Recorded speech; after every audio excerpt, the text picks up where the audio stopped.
आपने अग्निवीर स्कीम बना दिया, 4 साल की नौकरी और फिर उसके बाद घर में बैठे। वो अग्निवीर जो देश के सरहदों पर अपनी जान की शहादत दे देता है, उन्हें आप शहीद का दर्जा तक नहीं दे पाते। शहीद का दर्जा लेने के लिए उनके परिवार को क्या कुछ नहीं करना पड़ा। कहते हैं कि भाई घर घर सिंदूर भेजा जाएगा। ये क्या है? ये सवाल लोग पूछ रहे हैं। भारतीय आर्मी ने जो किया उसके लिए उन्हें सलाम है, उन्हें सैल्यूट है। लेकिन जो आप कर रहे हैं ये सिर्फ और सिर्फ राजनीति है। और बिहार में आप शायद ये सोच रहे होंगे कि ऑपरेशन सिंदूर के नाम पर राजनीति करके आप लोगों का वोट गेन कर लेंगे। तो ऐसा नहीं होगा, क्योंकि बिहार की आवाम, बिहार की जनता बखूबी जानती है कि किस तरीके से, किस दर्जे की गरीबी मुफलिसी इस राज्य में है, किस तरीके से यह जो बिहार है वो पलायन से जूझ रहा है।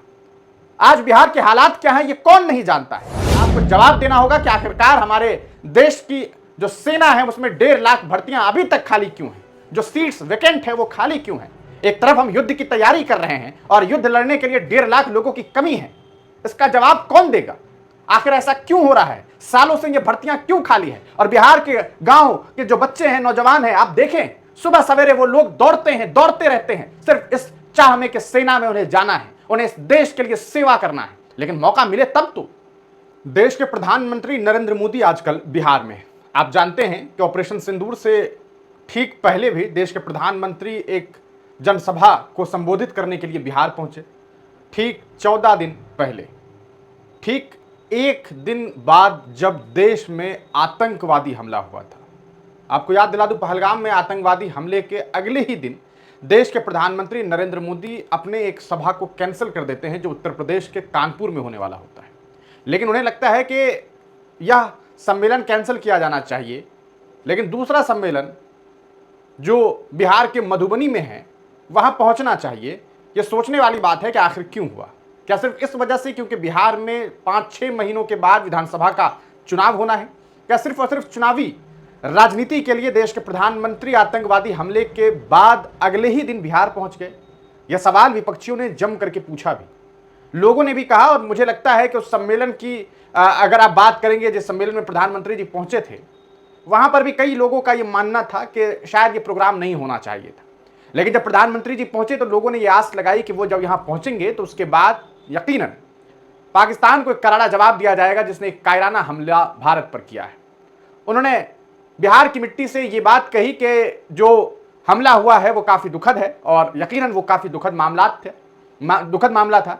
उसके बाद प्रधानमंत्री जी ने सीधे तौर पर यह बात कही कि हम आतंकवाद को मिट्टी में मिला देंगे, और पूरी तरीके से उन्होंने आतंकवाद, टेररिज्म पर हमला बोला। लेकिन उसके बाद भी आपने देखा कि लगभग 2 हफ्ते तक भारत की तरफ से कोई कार्रवाई नहीं हुई। लेकिन 15वें दिन भारतीय सेना ने जबरदस्त कार्रवाई की और ऑपरेशन सिंदूर के जरिए पाकिस्तान के उन तमाम आतंकी ठिकानों पर हमला बोला जहां पर आतंक की गतिविधि होती थी। इसके अलावा जब वहां की मिलिट्री ने भारतीय मिलिट्री बेस पर हमला करने की कोशिश की, भारत के आवाम पर हमला करने की कोशिश की, तो भारतीय आर्मी ने जवाबी कार्रवाई करते हुए कई एयरबेस को भी वहां पर जो है बर्बाद, तबाह कर दिया, जो एक शानदार कार्रवाई थी। हालांकि ऑपरेशन सिंदूर की कार्रवाई के बाद भी कई लोगों के अंदर इस बात की नाराजगी है। कई लोग इस चीज को लेकर के कहीं ना कहीं हुकूमत से खफा है, प्रधानमंत्री नरेंद्र मोदी से खफा है कि आखिरकार मोदी जी आपने ऐसा क्यों किया, आपने इंदिरा जैसा फैसला क्यों नहीं लिया, क्यों नहीं ये आखिरी वक्त होता पाकिस्तान में आतंकवाद के लिए, आपने क्यों पूरी तरीके से पाकिस्तान से आतंकवाद को खत्म नहीं कर दिया। ये बात इसलिए कही गई क्योंकि आपने देखा कि किस तरीके से, किस हिसाब से जो है वहां आपने देखा कि भारत और पाकिस्तान के बीच जो युद्ध जैसी तस्वीरें थी उसमें सीज फायर की खबर सामने आई। ना भारत सरकार ने यह सूचना दी, ना पाकिस्तान ने यह सूचना दी, बल्कि यह सूचना हमें, आपको, तमाम लोगों को अमेरिका के राष्ट्रपति डोनाल्ड ट्रंप से मिली। ट्रंप ने ट्वीट करते हुए ट्विटर पर लिखा, एक्स प्लेटफॉर्म पर लिखा कि हमने लंबी चर्चा की और लंबी गुफ्तगू के बाद हमने यह तैयार किया इन दोनों मुल्कों को कि भाई ऐसा है कि सीज फायर कर लो। तो लोगों ने कहा कि भाई क्या एक बार फिर हम अमेरिका के इशारे पर चलने लगे हैं? क्या हम फिर वह मुल्क बन गए हैं जो अमेरिका कहेगा वो करेंगे? इस तरह के सवालात लोगों के मन में आने लगे, और मन में इसलिए आने लगे क्योंकि जो तस्वीरें थी लोगों के सामने वो ऐसी थी जिस पर ऐसे ही सवालात खड़े होंगे, क्योंकि भारत से हमें कोई इंफॉर्मेशन नहीं, पाकिस्तान की तरफ से कोई इंफॉर्मेशन वहां मीडिया में नहीं, सीधे अमेरिका के राष्ट्रपति की तरफ से सूचना मिलती है पहली बार सीज फायर की। हालांकि भारतीय सरकार ने, भारत की मिनिस्ट्री ऑफ एक्सटर्नल अफेयर ने इस बात से इनकार किया, लेकिन अमेरिका के राष्ट्रपति लगातार कई मंचों से यह बात कहते रहे कि सीज फायर उन्होंने करवाया। अब ये तमाम मामला कहीं ना कहीं खत्म हो चुके हैं, और अब भी लोगों को अब यह उम्मीद है कि भाई जिन 4-5 लोगों की तस्वीरें सोशल मीडिया पर सामने आई थी, जिन्होंने पहलगाम में हमारे देश के लोगों को मारा, उन्हें बेरहमी से कत्ल किया गया, उनका धर्म पूछ करके उनका कत्ल किया गया, जो कितना निंदनीय है वो आप समझ सकते हैं। आखिर वो जो 4-5 लोग थे जिन्होंने, वो जो 4-5 आतंकवादी थे जिन्होंने हमारे देश के नागरिकों पर हमला बोला, आखिरकार उन्हें कब पकड़ा जाएगा, उन्हें कब सजा मिलेगी, यह सवाल देश में 140 करोड़ आवाम की है। ये आवाम चाहती है कि उस 4 लोगों का, 5 लोगों का, जो लोग भी उसमें शामिल हैं, उसका खात्मा होना चाहिए। इधर चुनाव की तैयारियों में तमाम दल जो है कहीं ना कहीं अब लग रही है, लेकिन प्रधानमंत्री जी सीधे तौर पर अब बिहार पहुंचना शुरू कर चुके हैं और सबसे पहले उन्होंने पटना में एक रोड शो किया।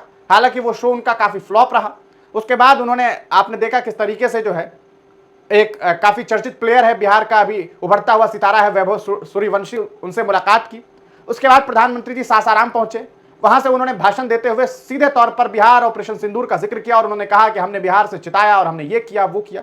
अब उस ऑपरेशन सिंदूर, जो सीधे तरीके से भारतीय आर्मी ने जो कारनामा अंजाम दिया, उसका क्रेडिट लेते हुए अब बिहार में राजनीति शुरू हो गई है। लेकिन प्रधानमंत्री जी, आप जिस तरीके से इस चीज का क्रेडिट ले रहे हैं, आप इस चीज का क्रेडिट क्यों नहीं लेते कि आज देश में 1.5 लाख से ज्यादा भर्तियां सेना में खाली है। आज जो यह सेना में भर्ती पूरी नहीं हो पा रही है, इसके लिए कौन जिम्मेदारी लेगा? प्रधानमंत्री जी, आपने अग्निवीर स्कीम बना दिया, 4 साल की नौकरी और फिर उसके बाद घर में बैठे। वो अग्निवीर जो देश के सरहदों पर अपनी जान की शहादत दे देता है, उन्हें आप शहीद का दर्जा तक नहीं दे पाते। शहीद का दर्जा लेने के लिए उनके परिवार को क्या कुछ नहीं करना पड़ रहा है। नेता प्रतिपक्ष को चिट्ठी लिखी जा रही है, राहुल गांधी को कोई चिट्ठी लिख रहे हैं कि हमें शहादत का दर्जा दिलवा दीजिए प्रधानमंत्री जी से।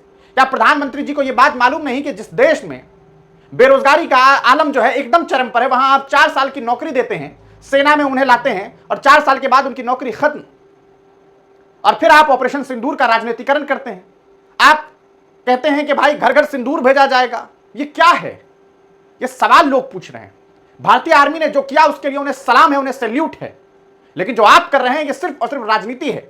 और बिहार में आप शायद ये सोच रहे होंगे कि ऑपरेशन सिंदूर के नाम पर राजनीति करके आप लोगों का वोट गेन कर लेंगे, तो ऐसा नहीं होगा, क्योंकि बिहार की आवाम, बिहार की जनता बखूबी जानती है कि किस तरीके से, किस दर्जे की गरीबी मुफलिसी इस राज्य में है, किस तरीके से यह जो बिहार है वो पलायन से जूझ रहा है। आज बिहार के हालात क्या हैं ये कौन नहीं जानता है।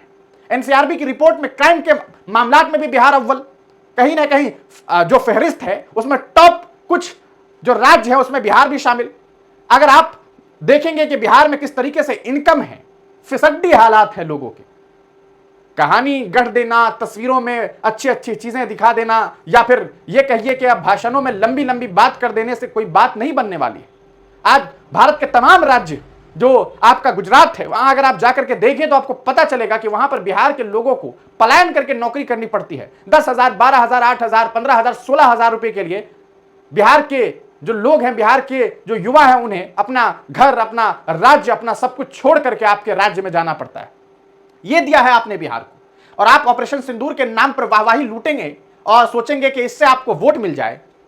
शायद इस बार आपके साथ ऐसा नहीं होने वाला है, क्योंकि बिहार की जनता यह बात बखूबी समझ गई है कि किस तरीके से वह काफी परेशान है, किस तरीके के हालात उनके लिए बने हुए हैं। आज जिस तरीके की तस्वीरें हैं बिहार में, रोज क्राइम की खबरें सामने आती है, हर जिले से इस तरह की खबरें सामने आ रही है। लोगों का मर्डर हो रहा है, लोगों का लूट हो रहा है, लोगों के घरों में लूट की खबरें सामने आने लगी है, और करप्शन, भ्रष्टाचार ये तो चरम पर है।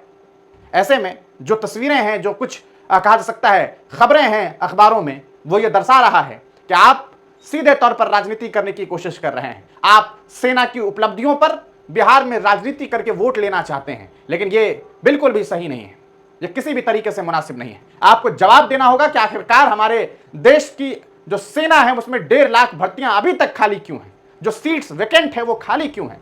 एक तरफ हम युद्ध की तैयारी कर रहे हैं और युद्ध लड़ने के लिए 1.5 लाख लोगों की कमी है, इसका जवाब कौन देगा?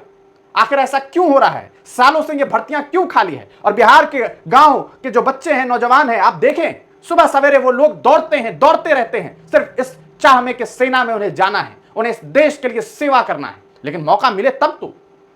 कई ऐसे नौजवान हैं जिनसे हमारी बातचीत होती है जो ये शिकायत करते हैं कि भर्तियां नहीं आ रही है। वो ये कहते हैं कि दौड़ दौड़ कर थक गया हूं, लेकिन नौकरी है कि आने का नाम नहीं ले रही है। कौन लेगा इसकी जिम्मेदारी? सिर्फ ये कह देना कि हमने ऑपरेशन सिंदूर किया। आपसे सवाल तो यह भी है कि आपने ऑपरेशन सिंदूर किया तो सीज फायर अचानक क्यों आतंकवाद को पूरी तरीके से खत्म नहीं कर दिया जा रहा है? क्यों मौका दिया जा रहा है उस पाकिस्तान को जो हर 2 महीने, 4 महीने, 6 महीने पर भारत में कायराना हमला करता है और हमारे देश के आम बेकसूर लोगों की जान ले लेता है? कौन देगा इसका जवाब? आप तमाम लोग इस पूरे मामले को किस तरीके से देखते हैं? अपनी राय कमेंट सेक्शन में जरूर लिखिएगा।